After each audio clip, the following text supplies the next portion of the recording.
Assalamualaikum warahmatullahi wabarakatuh. Halo semuanya, kami dari kelompok 5 akan membahas tentang pendekatan regulatoris perumusan teori akuntansi yang akan bermanfaat untuk kalian semua.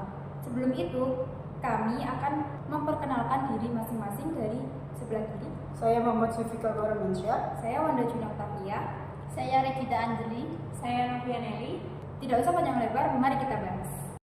Submateri 1. Hakikat standar akuntansi. 2. Tujuan penetapan standar akuntansi.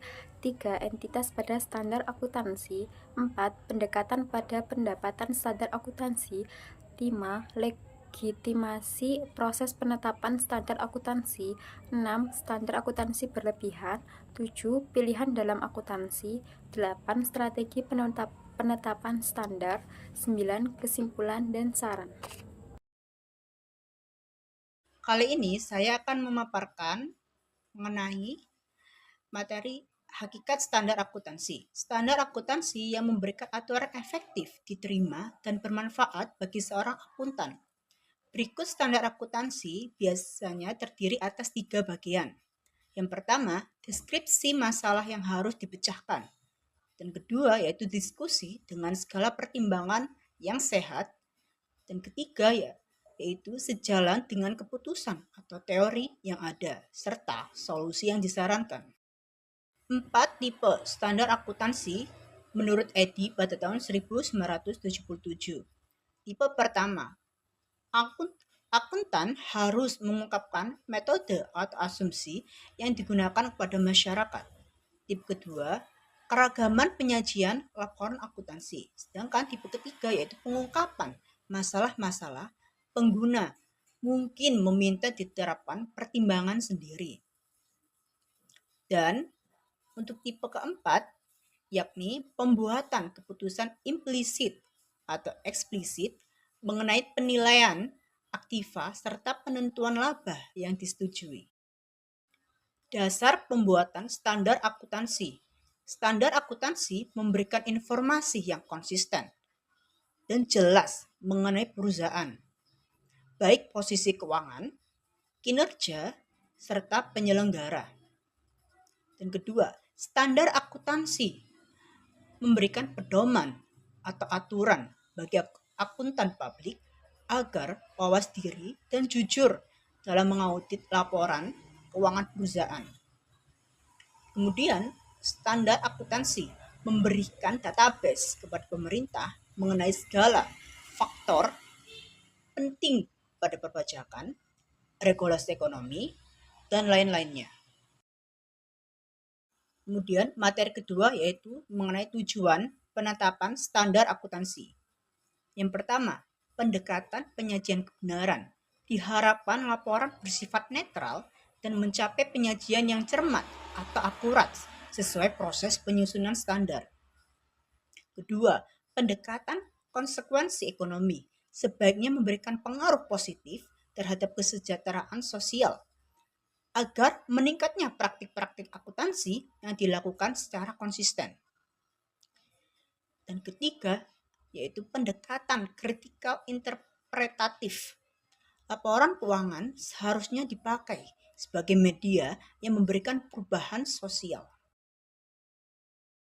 Materi ketiga, yakni entitas pada standar akuntansi.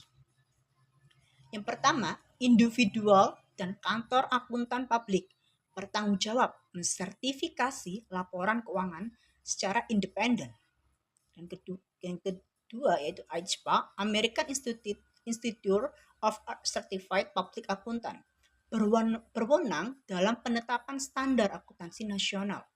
Yang ketiga, AA atau Triple AA, American Accounting Association, sebagai forum atau wadah dalam berdiskusi mengenai topik permasalahan akuntansi.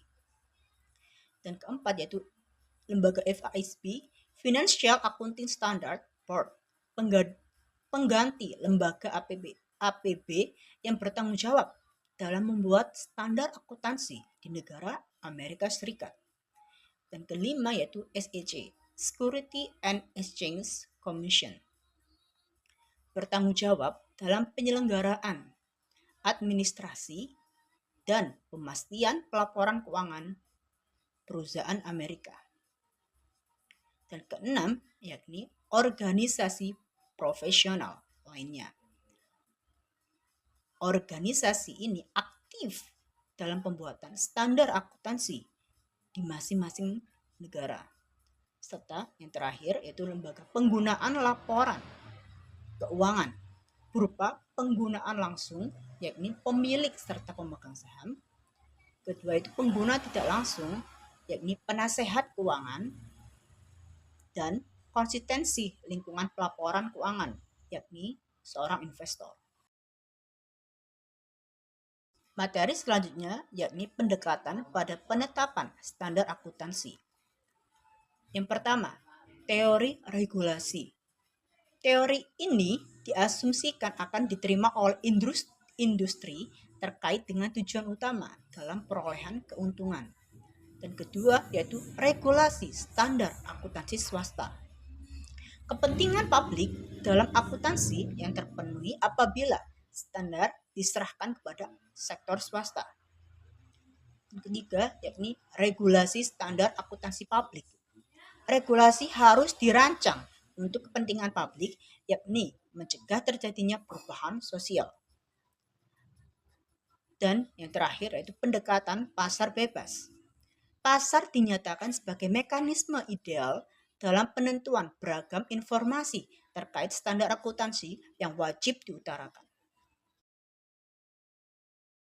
Selanjutnya yaitu legitimasi proses penetapan standar akuntansi. Yang pertama, prognosis pesimistik. Penetapan standar akuntansi yang dihubungkan dengan kemampuan dalam membuat suatu sistem yang optimal pada strategi keputusannya. Dan kedua yaitu prognosis optimistik.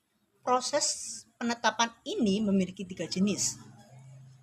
Jasmin, Bromwich, and Chambers yang mempunyai tugas masing-masing. Misalnya, bertanggung jawab pada jumlah dan prinsip akuntansi yang optimal atau menawari kemungkinan standar akuntansi parsial. Atau juga pengusulan suatu kebutuhan yang diasumsikan adanya standar ideal pada situasi tertentu. Kali ini saya akan membahas materi standar akuntansi berlebihan. Situasi yang dianggap berlebihan, yang pertama, menyebabkan seorang akuntan mengalami kendala, baik penyajian pengguna dan keputusan yang diambil manajer. Kedua, seorang akuntan kehilangan orientasi terhadap kewajiban dalam memenuhi standar akuntansi. Dan ketiga atau yang terakhir, seorang audit mengalami kegagalan dikarenakan kehilangan fokus saat audit. Solusi dalam mengatasi standar akuntansi berlebihan.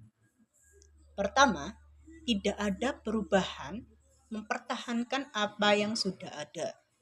Kedua, perubahan konsep yang ada. Yang ketiga, penerapan dalam setiap usaha.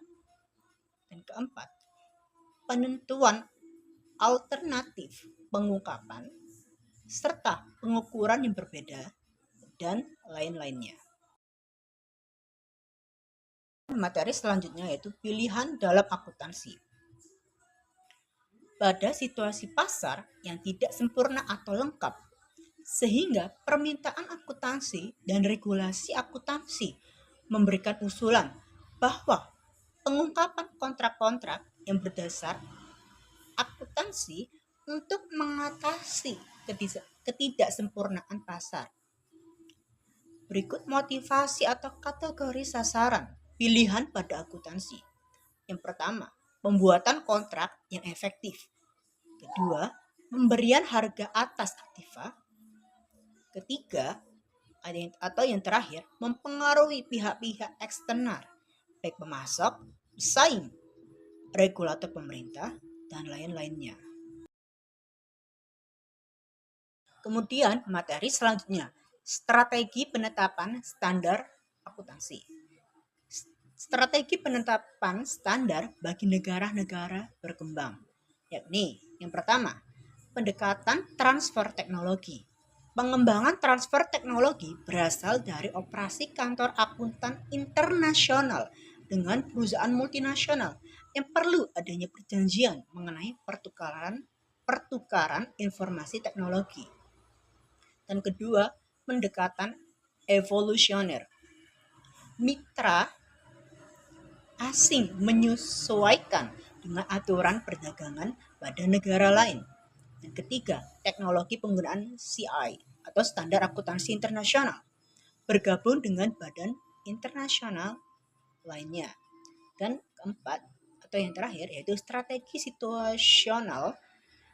Perkembangan ini berdasarkan standar akuntansi yang didasari analisis prinsip akuntansi pada negara maju.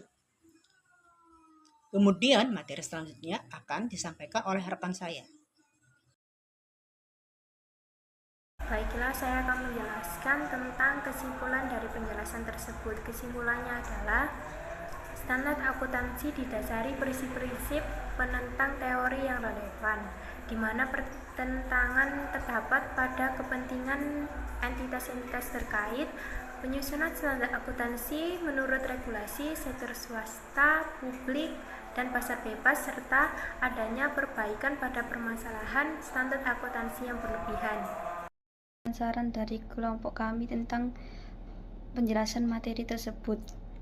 Perlu adanya proses penyusunan standar akuntansi yang independen tanpa adanya pengaruh politik, dan transparansi proses tersebut yang dapat mengurangi perbuatan yang tidak benar, serta perlu adanya evaluasi atau perbaikan standar akuntansi yang dapat mengurangi permasalahan standar akuntansi yang berlebihan.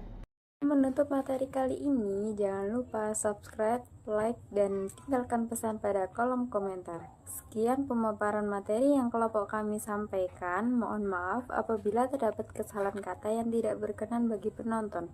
Kami undur diri. Wassalamualaikum warahmatullahi wabarakatuh.